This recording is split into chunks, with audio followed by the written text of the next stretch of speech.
Welcome to Oaxaca, Mexico. I arrived here and I spent the last couple days just getting some work done, getting caught up, and thought today was a nice day to get out and have a little wander around the city. I've just made my way down here to the town square and we're just gonna wander around and see what we can find today.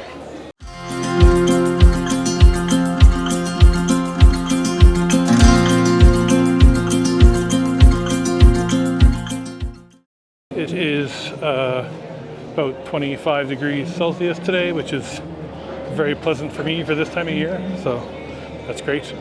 And so far Oaxaca is a really beautiful town, very historical here of course, and lots to see. So we're going to try and get in as much as we can during the time that we have here, so let's get to wandering.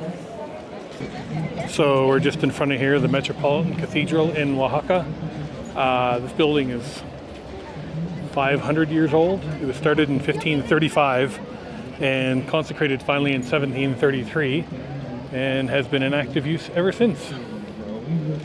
And the front of this building has an insane amount of detail and carving. Take a little walk up towards the front of it here so you get a better look.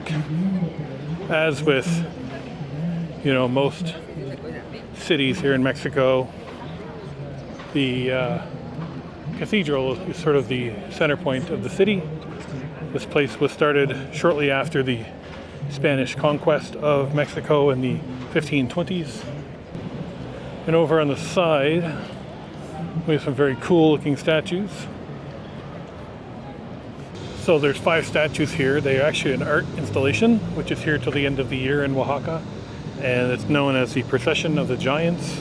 And it's completed by a local artist from Oaxaca, Alberto Aragon Reyes.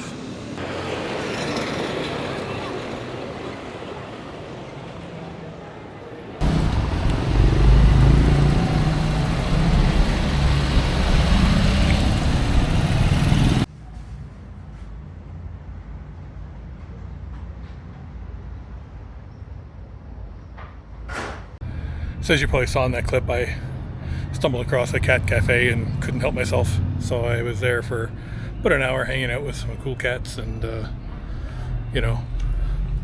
had a couple cats for a really long time, so it was nice to kind of hang out with some again for a little while.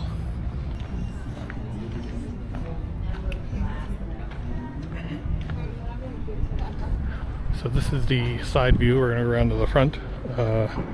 Santo Domingo de Guzman. So this building was originally started in 1572 here in Oaxaca, and it wasn't actually finished until 1724, so 150 years later. It was originally both a church and a convent. The church itself still exists as it was. The convent has been turned into a museum. So this is the front of the temple building here. And you can actually see the separation on the edge there of where the old convent used to be, which is now the cultural center on the left. So we're going to take a walk inside, only because apparently the inside of this place is just mind-blowing in its appearance and design, and so let's have a walk inside and take a look.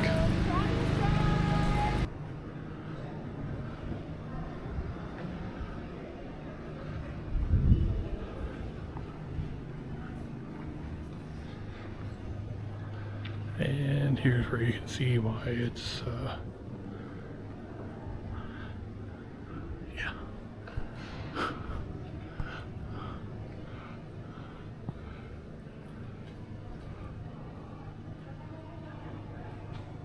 you can see that the entire inside of the church has been painted and or gilded in gold, including the entire roof.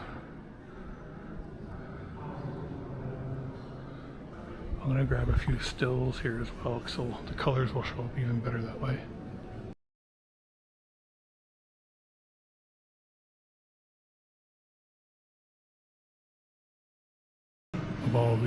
churches I've seen so far in Mexico, this might be the most impressive. And the detail in the artwork is just unbelievable.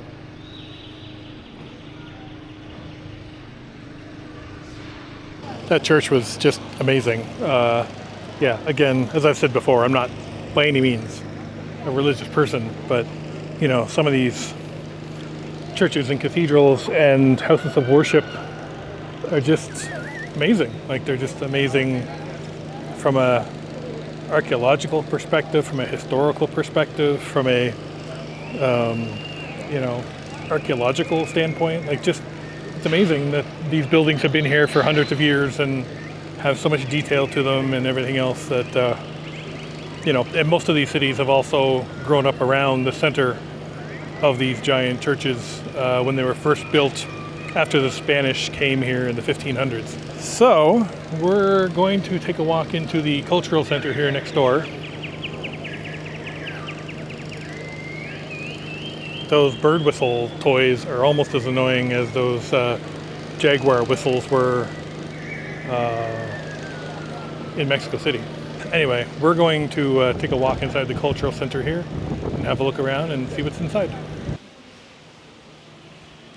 So we're here inside the Cultural Institute here in Oaxaca, which is the former monastery attached to the Santo Domingo Church.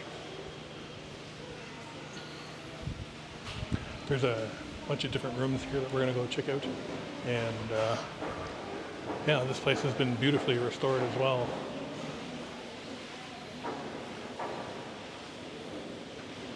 Really nice courtyard here, wide open building. Absolutely stellar of a day as well.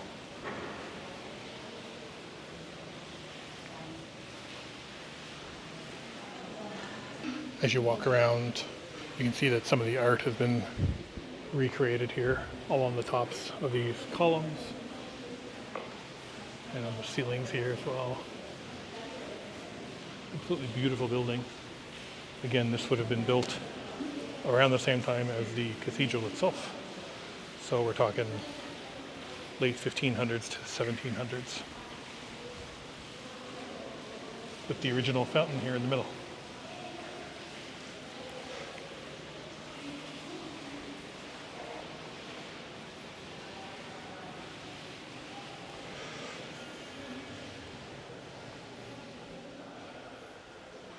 So this first exhibition is a pottery exhibition for Dolores Porras, who was a local potter here from the 50s to end of the century.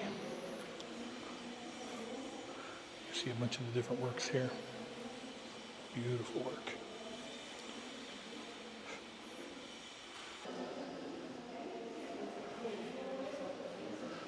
Having done pottery myself in the past, I can appreciate the amount of work that's done in these larger pieces. They take a lot of hours, even just to get to the shape and size that you want.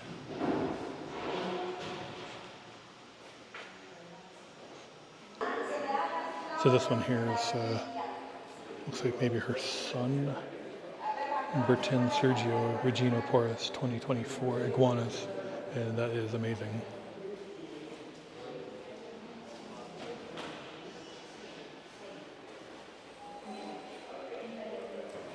Here's some historical pottery that's here in the case, typical of the area. These were unearthed at Monte Alban, which I'm hoping to visit in the next couple days. So the second room involves some fantastic folk art by a very famous local carver, Manuel Jimenez. And you can see many examples here of his art.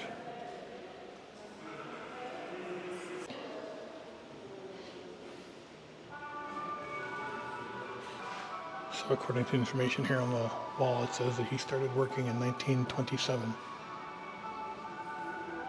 And most of his work was between 1940 and 1957. So we've made our way over here to the library.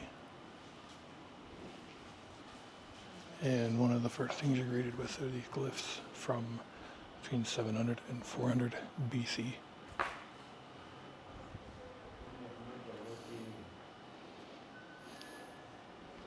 And just a massive collection of old books here.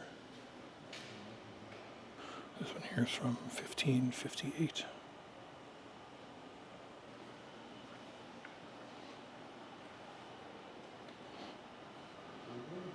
(1720). This one here is a voyage to Oaxaca in 1776. And there's obviously way more here they're still working on down. You can see there's several more rooms down back there, but what a collection. This book here is a book on music theory from 1613. And here's one that's got some pages on fencing from 1705, originally from Madrid, Spain. And a gymnastics book from 1573. So there was a traditional hand wrap for boxing. Let's head upstairs and see what else is here. This place is pretty incredible.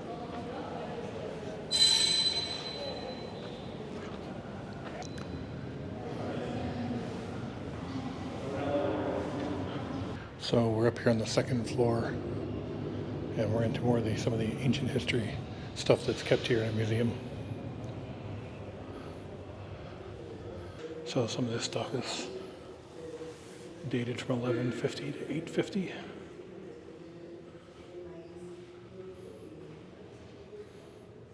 Different pottery and statues, and it's interesting seeing some of this stuff and how different some of the designs are compared to other parts of Mexico that I've been to. You really get the sense that, you know, we're heading into even older history here in some cases. Some more examples here dated between 200 AD and 250 BCE. Here's a orange ceramic box that they found at Monte Alban, again dated between 250 BC and 200 AD. Some of the artifacts here are dated back to 500 BC or beyond, many of which were located at Monte Alban, but there are many other locations around the area as well. So here was a sign right here mentions Monte Negro, San Jose, Mogote, y Monte Alban. So there was those three different places in particular.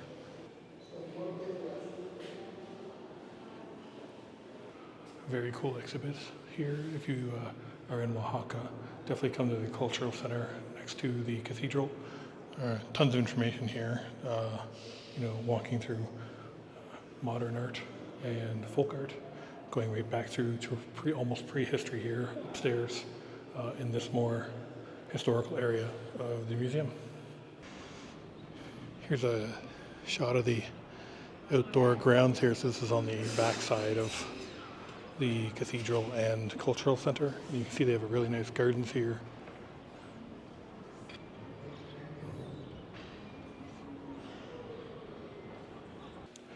Yeah, this place is really, really cool. There's you know, even funeral pieces here, so you get like this intricate incense burner here. And there's a 3-piece tablet here as well.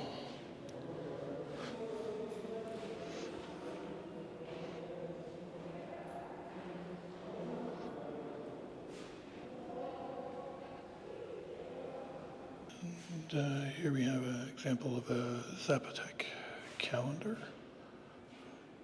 which was a 20-day calendar. And so this is the approximate translation of that calendar in Spanish, the letters they represent, and the glyphs as well. Very cool.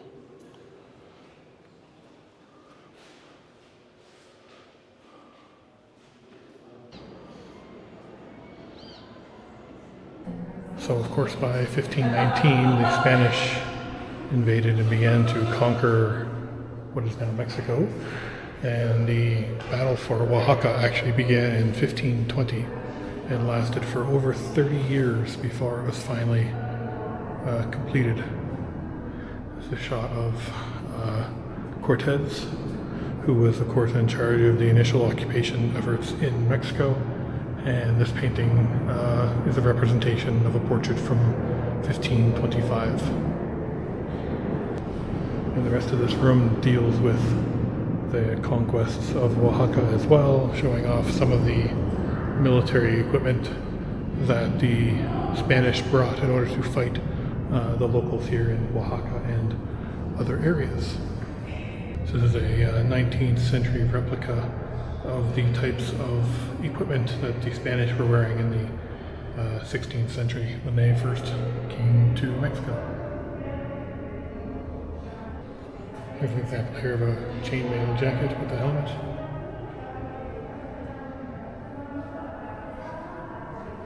So other than gold, which you see here at the top, here are some examples of some of the other types of things that the indigenous peoples in the area would use as tribute. It wasn't just gold offerings, it was of course things like, cotton and wool, beans, cacao, those types of things as well.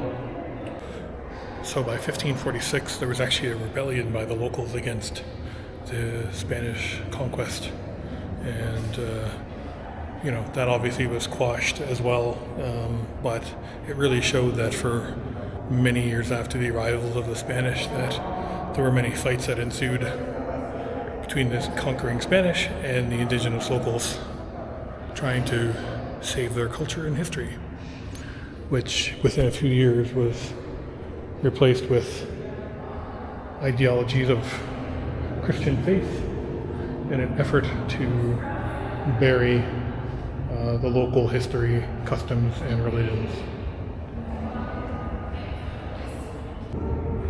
One of the, perks of the Spanish arriving was the introduction of the Latin alphabet system, which allowed for the preservation of the written history of the Oaxacan people, the Mexican people, all of the traditions, histories, religions, everything that was here before. At least with the Latin language, it gave them an opportunity to record things for, future peoples to be able to study and learn. Here's a drawing map from the 17th century showing off Huilotepec, which was the area here which encompassed, Oaxaca and other cities at the time. And you can see here, it kind of lays out where the towns were. There's the ocean, obviously, on this side, so you'll get them following the river in with the different towns and cities. And to the opposite of the Latin alphabet being introduced, of course, one of the other things that was introduced here by the Spanish was epidemics, disease, things that the local tribes and populations were not used to. And it says here that from the arrival of the Spanish, there went from 700,000 people to about 25,000 people by the 17th century. So we're talking 4 generations, and the population of Mexico as a whole collapsed from, like it said, 700,000 people to 25,000 in a matter of 125, 150 years. Spanish didn't have to fight them. All they had to do was show up and get them sick. So here's some examples of some of the musical instruments and masks that are worn here in Oaxaca to, celebrate different times of the year. Obviously, Dia de Muertos, the Day of the Dead, is very popular here in Oaxaca, but there's also lots of other ceremonies and events as well. So we've just come through one new area called Tumba, which is an exhibit about Monte Alban. And here's a map laying out the area. Everything in this area here is all found at Monte Alban after, many years of archaeological work, including this skull that was emblazoned with turquoise. You can see there, this was found between 1250 and 1520 AD, so this would have been the post-classic period. You can see here on the wall, they kind of go through the timeline, showing over here the pre-classic from 400 BC to 100 AD, and then the classic period was 200 to 800 AD, and then lastly from 900 to 1500 towards the end, post-classic. Places like Tulum, Chichen Itza. Monte Alban itself actually dates back to the pre-classic period, so it goes back to 3 to 400 BC in some cases. One of the cooler things here that I just saw is these bones with stories or codex written on them, and I'll get a close-up with my other camera, but you can see that it's intricately designed codexes with the stories on them. Standing here, you really get a sense of just how prodigious some of these metal workers and metalsmiths were at the time, just based on the sheer detail on some of these pieces. Here's another piece of gold metalwork showing the god the Mexicans called Azipe Totec. And this one again is from the late post-classic period and uncovered in one of the tombs.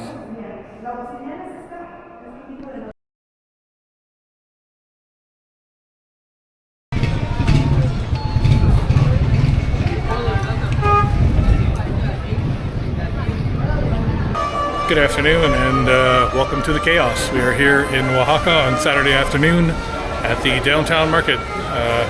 Goes by a couple different names. One is the 20th of November market, and then there's also known as the Benito Suarez market. So we're just going to take a walk through, going to try and pick up a couple things today that I've been looking for, maybe find a new hat, and maybe try some tasty, delicious foods here today as well. So let's take a walk through. There's actually two separate buildings. So we're going to walk to the first one here and then make our way across the street to the other. So we're just making our way through here. This section's lots of food, lots of breads, kind of stuff. And I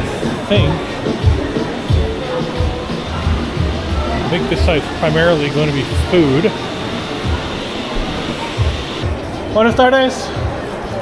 Dos donas chocolate, por favor.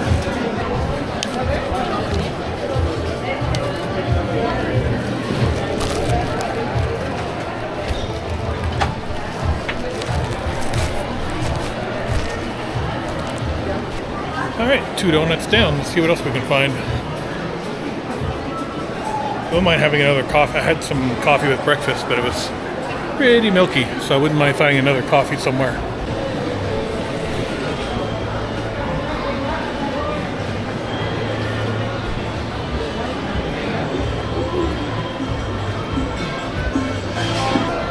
So this side was all food. I picked up 2 donuts, not much else at the moment because I just ate. But we're on the other side over here across the street now and have a look and see what's over here for other stuff.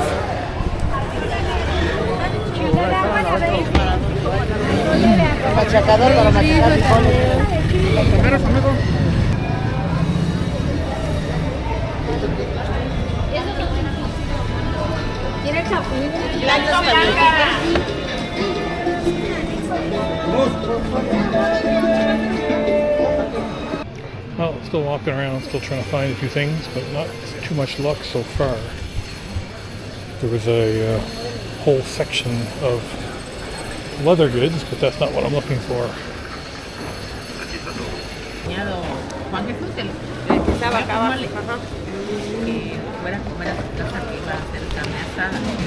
¿Y lo invitó? Ajá, y me dijo, me dice, te traes una playera para mí, vamos. A la hora de la comida. Ajá. A las 2:30 me veía aquí. Aquí Bueno. está. Gracias. So this is the traditional Oaxacan drink, tejate.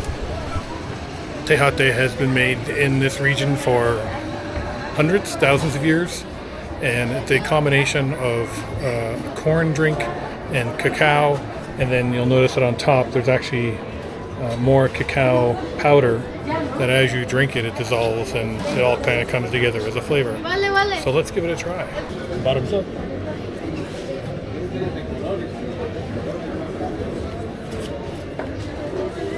It's really good. It's like a cacao shake, but more liquidy, I guess is the best way to put it. and yeah, it's good. It's sweet and pretty tasty. Got a big glass of it here. As you can see, it's pretty good size. That was 25 pesos, so that's about just over $1.50 Canadian, $1.25 US maybe. Really delicious. Alright, so that's one down. That was really refreshing. So now I want to try next is to see if I can find a hat and a wallet. Haven't seen any backpack patches anywhere, so I'm basically have given up at this point on those. But yeah, let's have a little look around and see what else we can find. Does not look like rain is very far off based on that sky. But the good news is I got some cheese. So this is Oaxacan cheese, which is not queso, this is quesilla. And the difference is one is made with pasteurized milk and one is made with unpasteurized milk. This stuff is a bit firmer, it's a bit saltier, and it's really delicious. So when I find a place to sit down, I'm going to try a piece and we'll see what it's like. So I just moved to the outside of the market here to take a walk around the outside, and as I just thought, the rain has just started. So we're going to walk fast.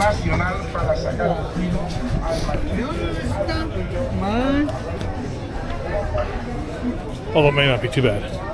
Just a light shower at the moment.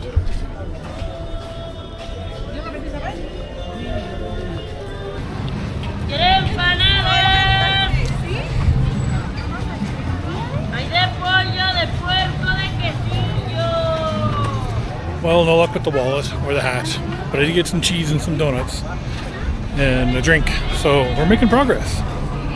So I just came back to my room. I really couldn't find a place to sit downtown anywhere that would have been quiet and out of the rain and give me a chance to kind of show you what I picked up today. So I thought I would just come back to the room and do that here.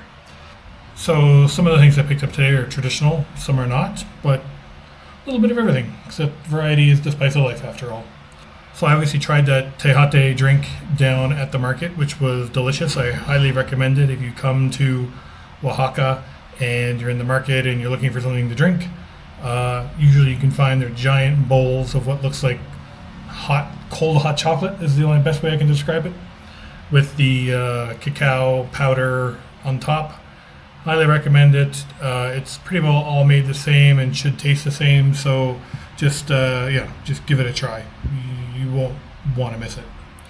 A couple of things I picked up today. So there was the quesilla cheese here, which I'm going to try here in a second. Comes usually in a big knotted ball like this. This one here was, I think, 40 pesos, so like $3, something like that. These De La Rosa marzipan treats, you'll see these everywhere here, throughout Mexico in fact. Usually either in stores or people selling them on the streets or whatever. I paid 5 pesos each and got 2. I've really come to like them. You can get the plain ones, which is what these are, and then they have some other flavored ones as well. They had one with like birthday sprinkles in it that I've seen before, and a couple of others. Here's a good little sweet snack that are inexpensive and tasty. Picked up a couple of donuts. You may have seen part of that in the video. I just got 2 sprinkled chocolate donuts. They were 20 pesos for 2, so about $1.50. And then on the way back, I actually stopped at a fancy artisanal chocolate place. So the chocolate and the cacao that comes from Oaxaca is known worldwide for being very sweet, very delicious. So I stopped at a place that was selling these bars, and these are actually manufactured right in the building that I was in. The place was called Capaga, and what I got was a 60% cacao bar with almond. And these were more expensive because, again, they are made in very small batches right in the building. This was, I think, 100 pesos or 115, 20 pesos, something like that. So expensive. No more expensive than the fancy chocolates back home, and I'm very excited to try it. They had a little sample table of them there as well, to different chocolates and stuff, and that was really good. So anyway, that was my little excursion to the market today. I didn't find a hat. Well, I found lots of hats, but I didn't find a hat that I really liked. There was lots of, full cap, full cloth hats. There were some mesh back baseball caps, but they were all way too small for my big head. And the only wallets I found, I was looking for like a small, thin material wallet. I'm not big on leather usually.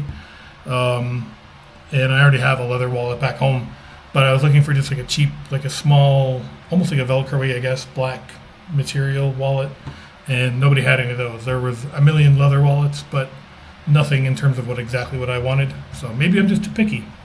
I don't know. Anyway, that's all the stuff I got. So I'm just gonna adjust this camera.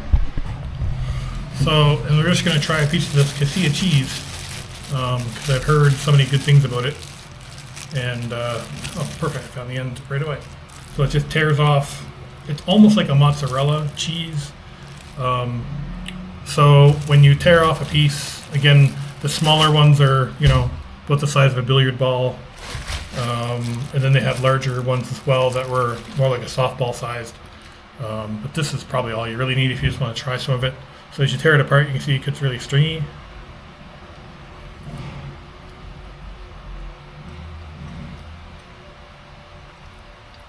I get the string cheese all over my hands.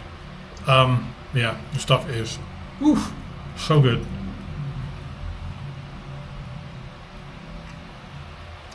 It's like a saltier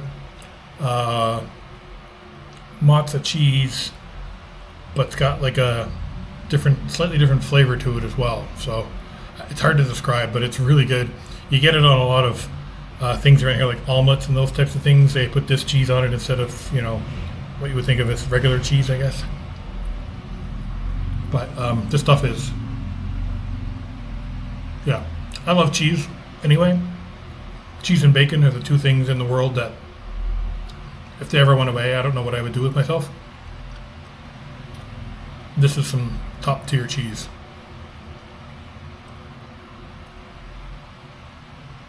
Yeah. So if you go to the market in Oaxaca, downtown, make sure you stop at one of the many vendors that are selling these balls of cheese. Pick some of that up. Try the drink that I mentioned earlier. Yeah, just, try some stuff. It's not going to hurt you. The only thing I didn't try, I wasn't quite brave enough today yet. One of the other popular staples here that I've seen on snacks, I've seen them on the traditional one of the other things here that's a traditional snack that I've seen everywhere. They sell them in the restaurants on toppings for different things, like the tlayudas, which is the traditional Oaxacan dish here, and other things is crickets. Crickets are sold here in mass quantities as snacks, as food, as whatever. I came pretty close to getting some today to try some out, but I didn't in the end. But I will have to try them at some point down the road because they are everywhere, and everybody that has tried them says they are salty and crunchy, and they just taste like, like a potato chip or something. So anyway, that's it for now. I'm gonna go put my cheese in the fridge, have a couple other snacks, and chill for a bit. Talk to you later. More to come from Oaxaca. Good morning and welcome back to Oaxaca. Today is my last day here in the city, and so today I thought that I would finally go and check out Monte Alban, which is the archaeological city just outside Oaxaca.